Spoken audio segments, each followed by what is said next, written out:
देखिए क्या है कि आशुतोष जी, मैं 2011 से देख रहा हूँ कि लोग अब जो 25,000 करोड़ 30,000 करोड़ का एम्पायर बन गया है, तो उसके बाद लोगों के लिए ये सब बातें गौण हो जाती हैं कि वो उन्होंने क्या किया क्या नहीं किया। और अब मुझे लगता है कि इस समय जो सबसे बड़ी आवश्यकता वो ये है, ये पहचानने की कि राजीव भाई ने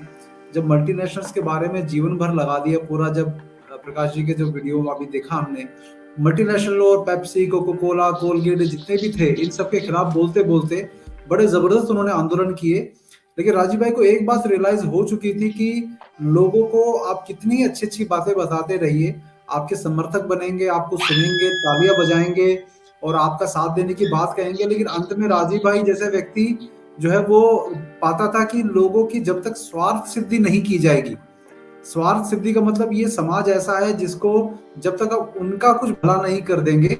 एक इंस्टेंट भला बोले जिसको, वैसे तो जितना भी वो काम कर रहे थे लोगों के भले के लिए ही कर रहे थे, जो लॉन्ग टर्म में उनको भलाई होने वाला था उनका, लेकिन नहीं, जो वो बोलते काम। थे कि वीरेन भाई जी राजू भाई का ये बोलना था उस जमाने में रामदेव को ज्वाइन करने का एकमात्र कारण था कि वो बोले यार अपन बोलेंगे कि ये कोलगेट की पेस्ट मत वापरो, तो भाई उनको विकल्प दे दो, अच्छी तरह से दूसरा विकल्प दे दो। तो वो विकल्प ये रामदेव भाई दे सकते हैं, रामदेव जी के थ्रू ये काम हो सकता है, ये स्वदेशी का आंदोलन बहुत ज्यादा आगे जा सकता है। ये विचार उनका, राजू का एक सोच रही, या उसको उस तरीके से गुमराह करने में रामदेव ये सक्सेस हुआ, और राजू जी उसको ज्वाइन हुए।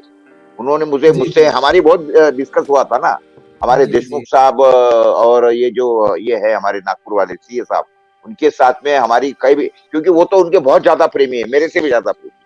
आज भी जी प्रेमी। तो मैं वो समझ और सकता पूरी हूँ। की पूरी टीम है हमारी लगी हुई इस तरीके से। लेकिन अब जी क्या हुआ कि उस जमाने में ये नालायक ने उनका कब्जा ले लिया, उनका उनके साथ में धोखाधड़ी किया,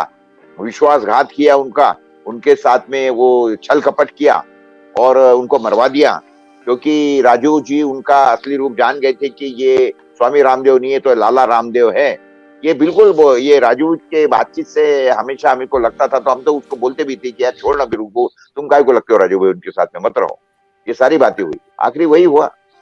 बोलिए नहीं बोलिए, आप, आई एम मैं सॉरी मैं आपको इंटरप्ट किया। नहीं नहीं बिल्कुल जो आप कह रहे हो मेरी बात का ही समर्थन है वो, क्योंकि मैंने जब 2011 12 13 14 में सेवाग्राम वर्धा में रहा, तो मुझे अवसर मिला कि राजीव दीक्षित जी की जो ईमेल थी, राजीव दीक्षित aba@rediffmail.com, उसका एक्सेस मेरे पास था और उसमें से मैं देखता था कि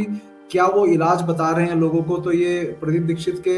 एक तरह से हम प्रदीप दीक्षित के बिल्कुल एक खास व्यक्ति के रूप में मैं काम करता था वहाँ। जो भी सोशल मीडिया पे उनको लाना, फेसबुक पे लाना, ये सब पहली बार जो किया गया था वो मेरी प्रेजेंस में ही वहां पर किया गया था, और मैं ही संभालता था वो अकाउंट्स वगैरह। तो राजीव भाई के जो आखिरी ईमेल्स थे कुछ,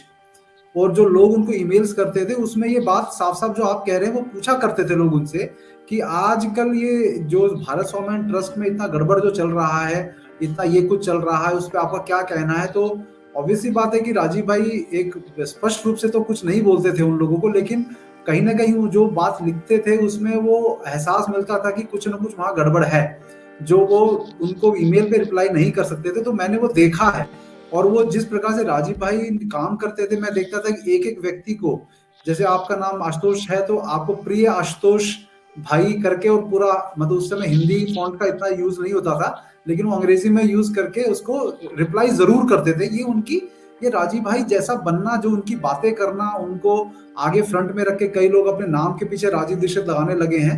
इन सबसे राजीव दीक्षित का विचार ठीक है, आपका पहचान कि राजीव दीक्षित का मैं समर्थक हूं, लेकिन हमें ये लगता है कि जिस प्रकार के राजीव दीक्षित आचरण करते थे,